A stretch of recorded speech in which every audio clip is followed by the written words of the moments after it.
Welcome to this special edition of the Michael Savage YouTube appearance.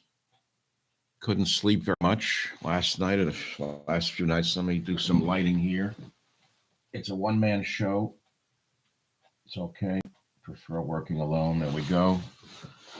Put on a little arc light here. It's the world according to Michael. And I must tell you that liberalism is a mental disorder. Welcome to today's edition, which will be a short one. I posted a new podcast, which I would be remiss if I didn't tell you it was great, because it is great and it's worth listening to. And it's up on the Michael Savage podcast, which is appearing anywhere, Spotify, Apple, you name it. Jeff Rowan and I had a discussion about the world, the whole world, and nothing but the world. And before I begin today's show, if you want to call it a show, I have to lead you to today's podcast, which is Two Wise Men Discuss the War in the World, Savage and Rowan. Rowan wrote all of the Jack Clancy novels. Rowan collaborated with me on the Jack Hatfield series, and he's a very wise man. And he and I talk about things, and I think you'll enjoy it in the sense that we're very unique in the world. But I want to talk about my prediction about Israel and Hamas done last year, what's going on now, and the very, very tenuous state that civilization now finds itself in. The barbarians are not at the gate, the barbarians are through the gates. The barbarians can be seen all over our college campuses. And make no mistake about it. Make no mistake about it. Liberalism is a mental disorder. It was the liberals who invited these barbarians in who are supporting Hamas under the guise of supporting the Palestinians, under the guise of opposing Zionism. They oppose Western civilization. They oppose you. They oppose America. They oppose Christianity. They oppose everything that is decent about this nation. Liberalism is a mental disorder, and I should have added one word. There's one word missing. Suicidal mental disorder. This book was published way back in 2005 by yours truly. I have a new book coming out in a few weeks, which will trump all of them. Sorry to use a word. A Savage Republic. And you do have to know who is inside the plot to destroy America. Yes, you do. Maybe you can change one person in your family from the suicide mission that they are on, called progressivism or liberalism.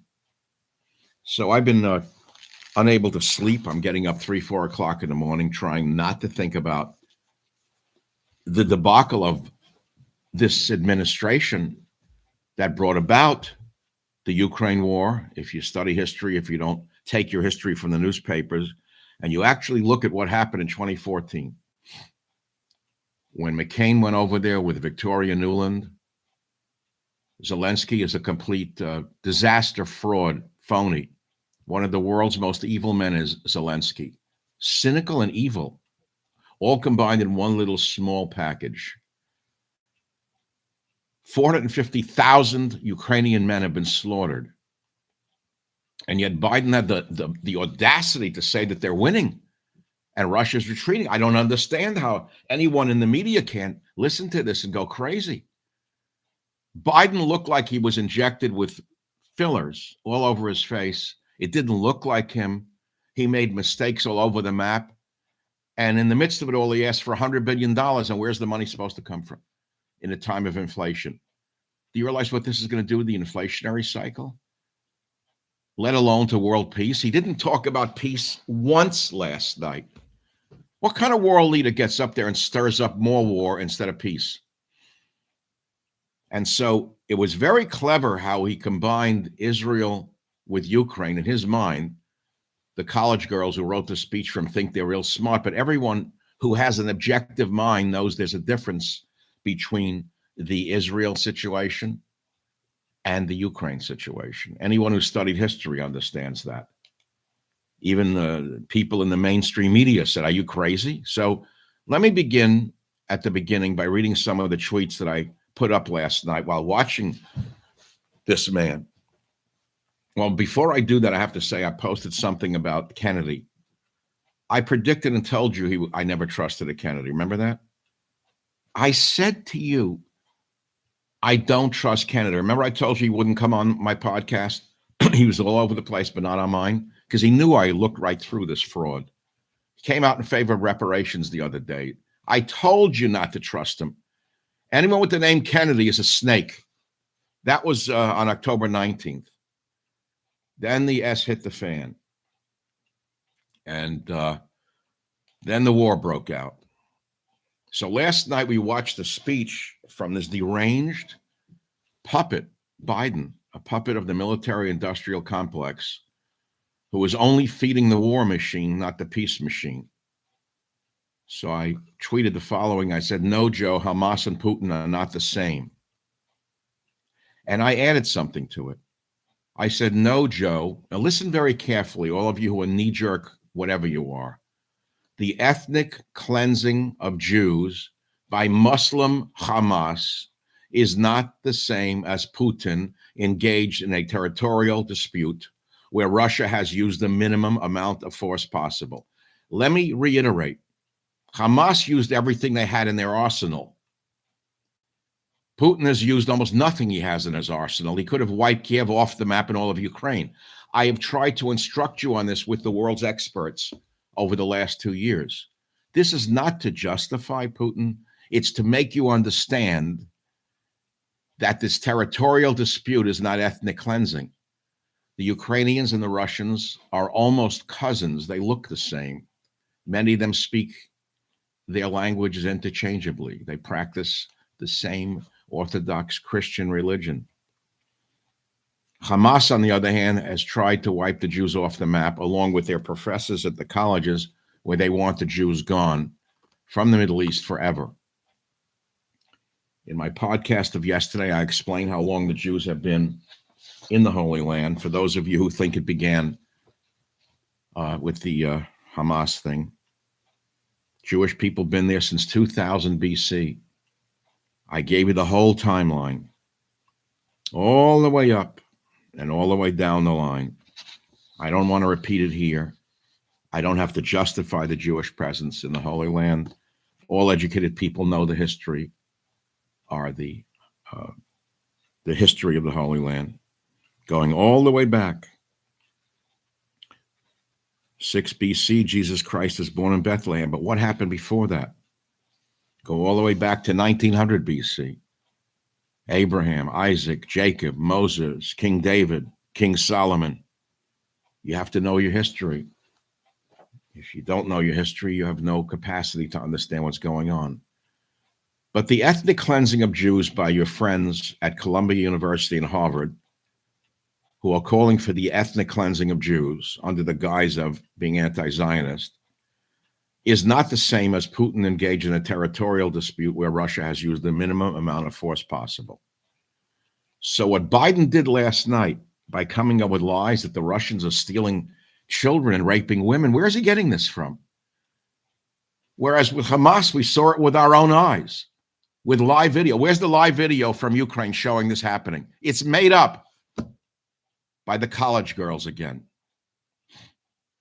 Then I did another tweet, sick, Biden exploiting dead Jews. That's what he did. He exploited dead Jews to sell a $100 billion tax boondoggle to fund more, $60 billion more for Zelensky and his criminal gang in there. Really to fund defense spending, which will only delight lobbyists and contractors. Nothing for the wall. It's all a lie throwing out there that he's going to build a wall. He's building nothing. Nothing. This is the most cynical speech I've ever heard in my life, and I've heard many from a president. I never heard a more cynical speech in my whole life. Never. Never. It was the most cynical speech I've ever heard in my life.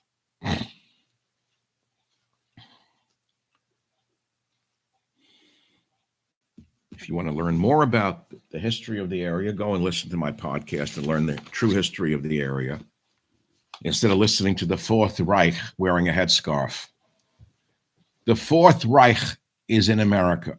And here's the terrible tragedy of it all. Where did all of these radical Islamists come from in America? How'd they get here? How'd they get into Europe? Where did all of these hateful Islamists come from? How did they get here? Who invited them in?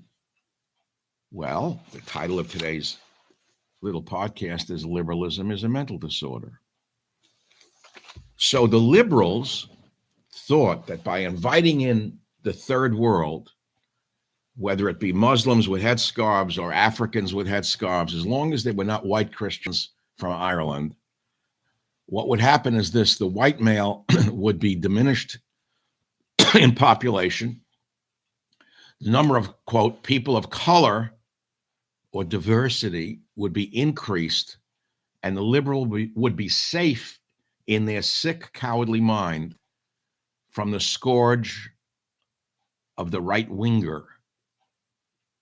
The right winger. Our military cemeteries are filled with right wingers. See all those crosses on our war memorials? Those are all right wingers. Almost 100% of them died for this country. Not all, but almost all of them died because they believed in our nation, our borders, language, and culture. And that's who the liberal hates more than anything, the average Eddie. The Eddie who defeated Hitler. So the liberal wanted Eddie, the white man, who he fears in the middle of the night like the boogeyman, to be diminished in power by bringing in those with headscarves who are now marching, calling for the death of Jews under the guise of supporting Palestine. Make no mistake about it, these are the same people who should all be deported, incidentally. If I was in charge of Homeland Security, every foreign student in this country who was seen in any one of those marches, I mean, they have it on video. They have all the J6 people on video when they put them away for life, many of them for 20 years for protesting. They could throw them all out of the country in the next 3 weeks. Out. You start with them. Then you take the professors and you deport them as well. You say, how could you do that? They're American citizens. Let me remind you, there was a time in America when American citizens were deported for being disloyal to this nation and to its survival. It happened in World War I. But that's a long time ago. Things have changed ever since then because the liberal infection has spread through our universities, certainly through our media and through our courts, most importantly. The ACLU, for example, is the most dangerous organization in the legal profession. I believe they should have been prosecuted under the federal RICO statutes. I wrote that back in 2005. I said prosecute the ACLU under RICO statutes, but who listened to me? Look what I wrote about illegal immigration in 2005 when I was laughed at. Well, there were so many things I wrote about. Gay activism masquerading as civil rights, I wrote about that. Look where that's led us, where people don't know their own sexuality or gender. The doctor is in and the diagnosis is clear. Liberalism is a mental disorder. Now find out what you can do about it. Well, we tried. And look what's going on now with the voting with the Speaker of the House with a bunch of clowns. Do you have any idea what this looks like? How incompetent this Republican Party not only looks like, but is? You can blame the rhinos all you want. They can't even elect a speaker. They're liable to put a Democrat back into the speakership. This is how demented the Republican Party has become. A worthless band of foolish brothers. And where does it leave we the people? People are throwing their hands up and they're giving up. You know, I'd like to tell you I could just turn it off, but I can't. It's very bad for my health to have this level of adrenaline raging through my body. And there's only so much anyone can take of the news. And I understand we're all turning it off. We can't take it anymore. We can't take any more of this. We have a broken government with a complete fraud, a cynical fraud in the White House like never before in American history have we had such a cynical fraud in the White House. We've had charlatans. We've had outright criminals. We've had people put in there through fraudulent elections, mainly JFK, when one county in Illinois stolen by the mafia for Kennedy, stolen from Nixon, which we covered. Everyone knows that by now. They stole the votes in one county and threw the election to JFK. The whole country would have been different had Nixon won. Much better, by the way, than what happened with the Kennedys, incidentally, but that's history. It shows you that elections matter. Now, I could go on and prove my case as though I'm in a court of law that liberalism is a mental disorder. But what's the point of telling you what's already known? Let me read you one little bubble from it about radical Islam. See if this rings a bell for you cynics out there, which I wrote 20 years ago. Radical Islam isn't a religion as much as it is a political movement with global aspirations. Their goal, to convert you or kill you. And that means all of those marching for Palestine right now are now radical Islamists. Make no mistake about it. They want you dead and they want Big Satan gone. And America's the Big Satan to them. Where's the Patton of today? Where's our General Patton? Look what we have now. I saw a general speak the other day. I couldn't believe he was a general. I'm sure he's a brave man, probably a paratrooper, but he looked like he was a corporate guy from Google, speaking about the war with such a lack of passion.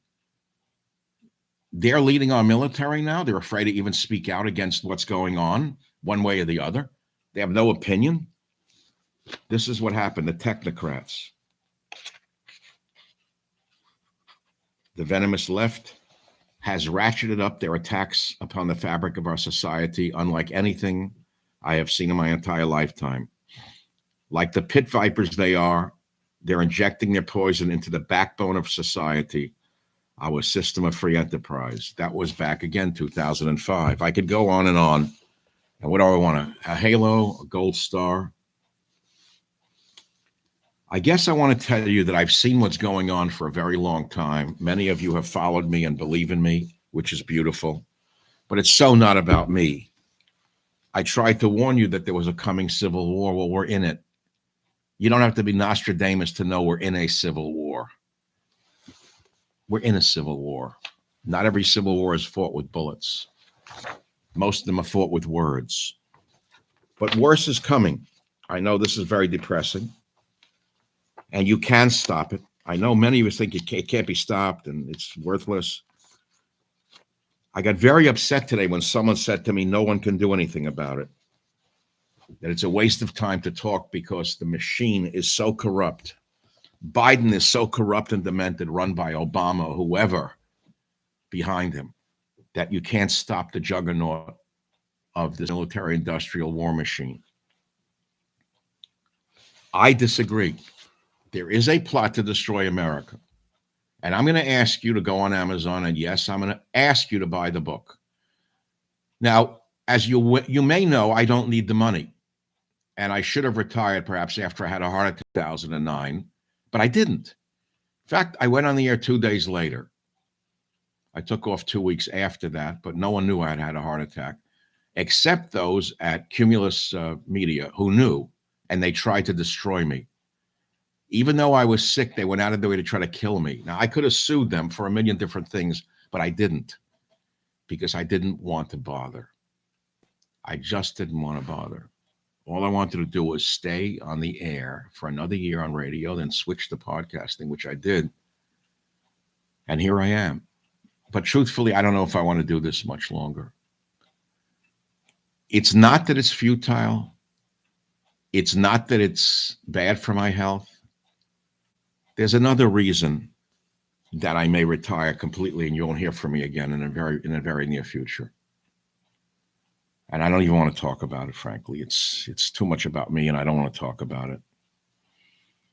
Inside the plot to destroy America, a savage republic, I need it to become a book on everyone's coffee table because perhaps there's one left-winger or progressive, if you want to call them that, a regressive in your family that you can wake up as to what is actually going on and what they have in mind for us. Sometimes books do matter. Sometimes podcasts matter. Sometimes words matter. Because remember, to the Hebrew, the word is the deed. That's an old saying from ancient times. Words are very powerful and they have meaning. They have tremendous power. Everything begins with an idea. Everything begins with an idea. So when they say Palestine from the mountains to the sea, what they're saying is kill all the Jews, all of your daughters who are marching on campuses. And if you think Israel is their only goal, you're mistaken. Islam wants to take over the whole world. It's a religion of conquest. It's a religion of conversion, forcible conversion. It's a religion that did not spread through love. It spread through burning, killing, murder, and rape. You may not know your history. Study a little bit before you come to the conclusion that it's a religion of peace. Yes, I know. Christianity also spread through the same means. I know about the Crusades. The only difference is that Christianity went through a reformist phase and is now so pacifist, it ceases to have any meaning whatsoever. It went through the phase of the Middle Ages. We understand sword, fire, flame, rape, murder. Christianity spread like wildfire through terror. A religion spread through terror. But they went through a reformist movement, and now Christianity is run by, on the Catholic side, a Leninist, an outright Leninist pope, a former bouncer from South America.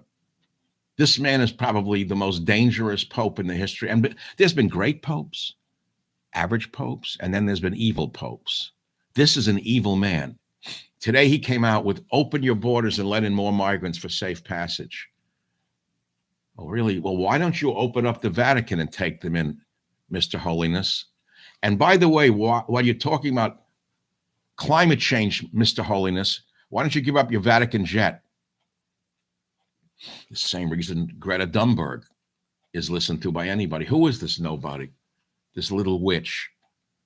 This little witch who looks like she's got a mental disorder. Greta Thunberg, an expert on the world.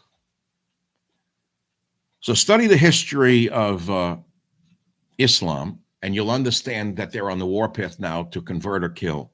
It's that simple. And if you don't see that Israel is the canary in the coal mine, then I'm afraid you see nothing. Will Israel survive the invasion that is coming? Whoa, that's a good one. Well, it might survive, but it'll never be the same after this. Israel will never be the same after this, one way or the other. If you want my opinion, I can give you my opinion. It's only one man's opinion. How did this happen to Israel? Now, here's something that you have to think about, ladies and gentlemen of the savage nation. Israel has such a great intelligence service that after the hospital bombing in Gaza the other day or last Saturday, whenever it happened, they were able to actually pick up on a recording, a Hamas operative saying, oh, it's one of our rockets. We did it. So Israel could pick that up. Wow. Or the CIA picked it up, or our great Defense Department picked it up, and they showed you the sound waves of the Palestinians saying, oh, it's one of our rockets that fell down on the hospital. They could pick that up, but they couldn't pick up all the chatter that went on for a year before the Gaza invasion of 10 days ago. They didn't get one word. Netanyahu and his Mossad didn't hear one word about the invasion. How? They could hear a Palestinian saying, oy vey, we shot a rocket that fell on our own hospital. How'd we do that? Oh, they got that on the tape, but they couldn't get, for a year, not one word coming out of Gaza that there was going to be an attack. I don't believe a word of it anymore. Not one word. And, I almost woke up 3 a.m. and was going to do a podcast about that. It's all a conspiracy. And I was going to call it a conspiracy to fleece the American taxpayer and fund the lobbyists and the munitions manufacturers, that the whole thing is set up to send more money so that more weapons can be built, so that these greedy bastards in the corporate world, the manufacturers of these bombs and missiles and such, orchestrated the whole thing so that Biden could fly over there and hug Netanyahu, who, by the way, he hated Netanyahu before this latest war. He wouldn't even talk to him when he met him at the UN. Wouldn't even talk to him. Wouldn't talk to him. All of a sudden, Netanyahu's crying on his shoulder.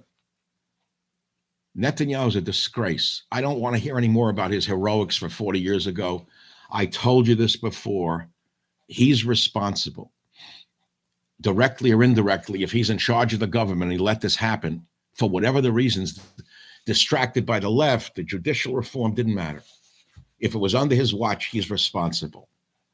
He should have been forced out, or he should have resigned after this. I know Netanyahu became distracted by the left wingers. That's the baby view. That's the initial view.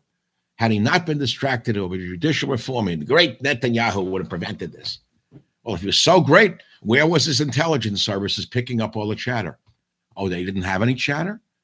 Oh, they didn't? Well, how did they pick up with the Palestinians the other day? The Hamas saying, oh, it's one of our rockets. Put two and two together. You're not going to like what you come up with, because you're not going to come up with four. So I almost did this last night, but I didn't.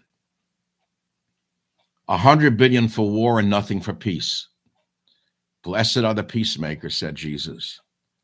Where's Jesus today? If Jesus came back, he would be stoned to death. He'd be stoned to death for calling for peace. He'd be crucified again for calling for peace. Because the money changers in the temple, meaning the military-industrial complex, they don't want a man of peace in the temple. They only want the voices of war. And where are the conservatives? Well, ask yourself. Look at McCall of Texas, a warmonger like I've not seen in the history of the Republican Party. I haven't seen anything like this since the 1950s. Like literally the most bloodthirsty warmonger I've ever seen. But there are others. Look at all the Republicans voting for more money for Zelensky and his hooligans. Again, if you don't know history, you're condemned to repeat it. If you don't know the history of the Russia invasion, see, Zelensky, the hooligan, you can call him anything you want. He's one of the greatest dangers to world peace. And I knew as this went on and on and on, I kept warning you that if we don't stop this war by calling for some kind of ceasefire and peace before it's too late, war would spread around the world. There's one thing about wars, is they don't lead to peace. War steams up other countries into more warlike behavior.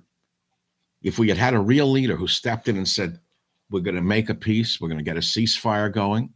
Remember that Zelensky ran, he's nothing but a vaudevillian. He was a vaudevillian.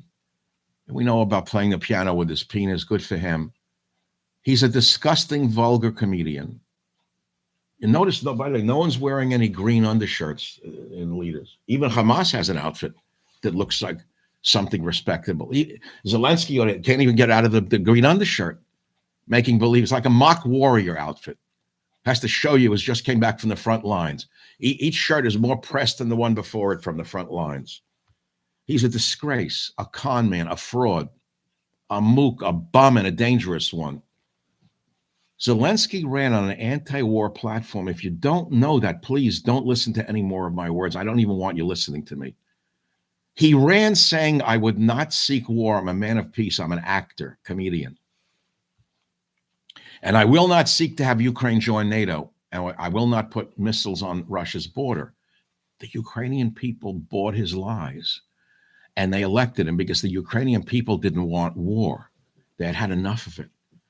And then before long, the Nazis took control of him. If they didn't put him in power to begin with, the Azov battalion, the Nazi battalion, behind the Jew, and he's Jewish. See, they're so, if you think that people are stupid, you're mistaken. If you were a Nazi trying to take over a country, who would you use? You'd use a Jewish guy like Zelensky as your front man so someone couldn't say you're a Nazi. At least that's how the chess game would be played. So they use him, and you're against us having a bigger war and joining NATO and putting missiles on the border with Russia, nukes on the water. What do you think Putin was going to do? If Mexico said we're putting nuclear weapons on a border with Texas, what do you think the United States would do? We'd go to war with Mexico, wouldn't we? What do you think the Cuban Missile Crisis was about? We didn't want nuclear weapons in Cuba. Don't you remember what Kennedy did?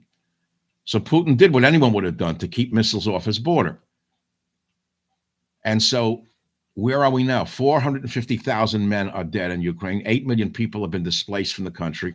The country's infrastructure is destroyed. And Biden wants to send $60 billion for more war, not more peace.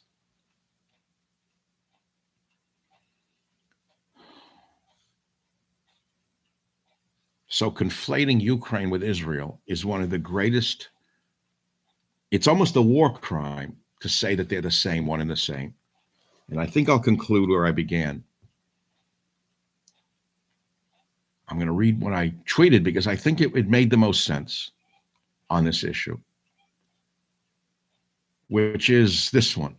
It came to me 15 hours ago. I said, no, Joe, ethnic cleansing of Jews by Muslim Hamas is not the same as Putin engaged in a territorial dispute where Russia has used the minimum amount of force possible. I believe that says it better than anything I have read.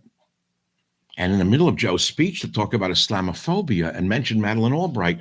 Madeleine Albright was a monster, a war criminal. Madeleine Albright used the American Air Force, painted NATO markings on American jets to bomb every bridge over the Danube River and bomb Serbia into the Stone Age to permit Albanians to take over Kosovo, to take over the Muslims, to take over Kosovo. Kosovo had been part of Serbia since the 1300s. That war criminal bitch, Madeleine Albright, may she rot in hell forever. And Biden had the nerve to call her my good friend and then talk about Islamophobia. Who wrote this speech for him?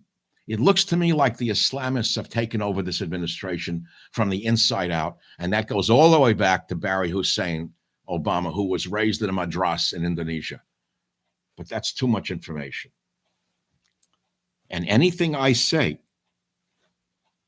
while you may say it's true, even if it's true, what good is it going to do?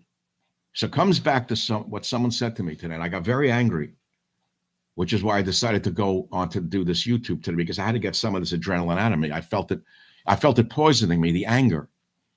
Someone said to me, it doesn't matter what anyone does, they're going to do what they want to do. I said, do you realize how defeatist that is, what you are saying?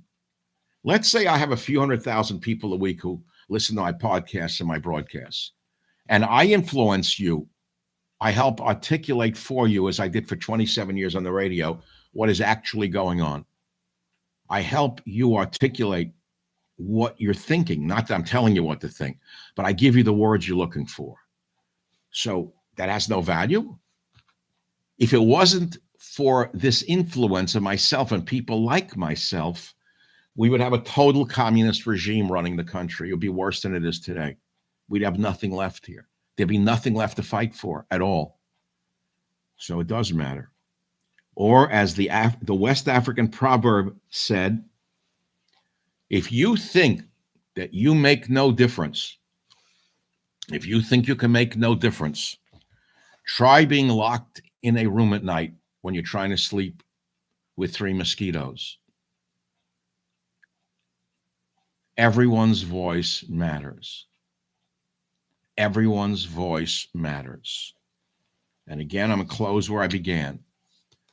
For the sake of America, I want you to buy one of these books on Amazon, and I want you to put it on your kitchen table, your coffee table, if you can change one mosquito, one progressive who invited the Islamists into her university, maybe your daughter. Your poor child was brainwashed in his childhood by the American left. Then she wakes up and they're screaming for the death of her people, the death of America. They're spitting on the graves of her own ancestors. Maybe she woke up to who they actually are, like so many Israelis on the left suddenly woke up to what they have done in their own country. Maybe America will wake up as well before we have an invasion that's even worse than the invasion we have now. I love the people say we're supporting a democracy in Ukraine. Are you joking? A democracy in Ukraine? The man just banned an Orthodox Christian church completely. Zelensky and his hooligans ban Orthodox Christian church. There are 2 varieties of Christian church. 95% of Ukrainians are Orthodox Christians. But this demonic, perverted comedian who Biden loves banned a church which he says is too supportive of Russia. That's a democracy for you? That's what we're spending another $60 billion for? That group of hooligans? No. Just remember this. If you think your voice doesn't matter, think about the West African proverb. Trying to sleep in a room with 3 mosquitoes buzzing around, and you'll see what one voice can do. And I'll close with one statement from an ancient Jewish proverb that is meant for all of mankind. He who saves a single life, it is as though he has saved the entire world. Pray for peace. Peace is patriotic. I'm Michael Savage. Thank you very much for your support all these years. And I say support all these years in a chilling manner. I say it because there's something going on inside me, and I hope it's not the end of me. I hope it's just the end of wanting to get up here and do this.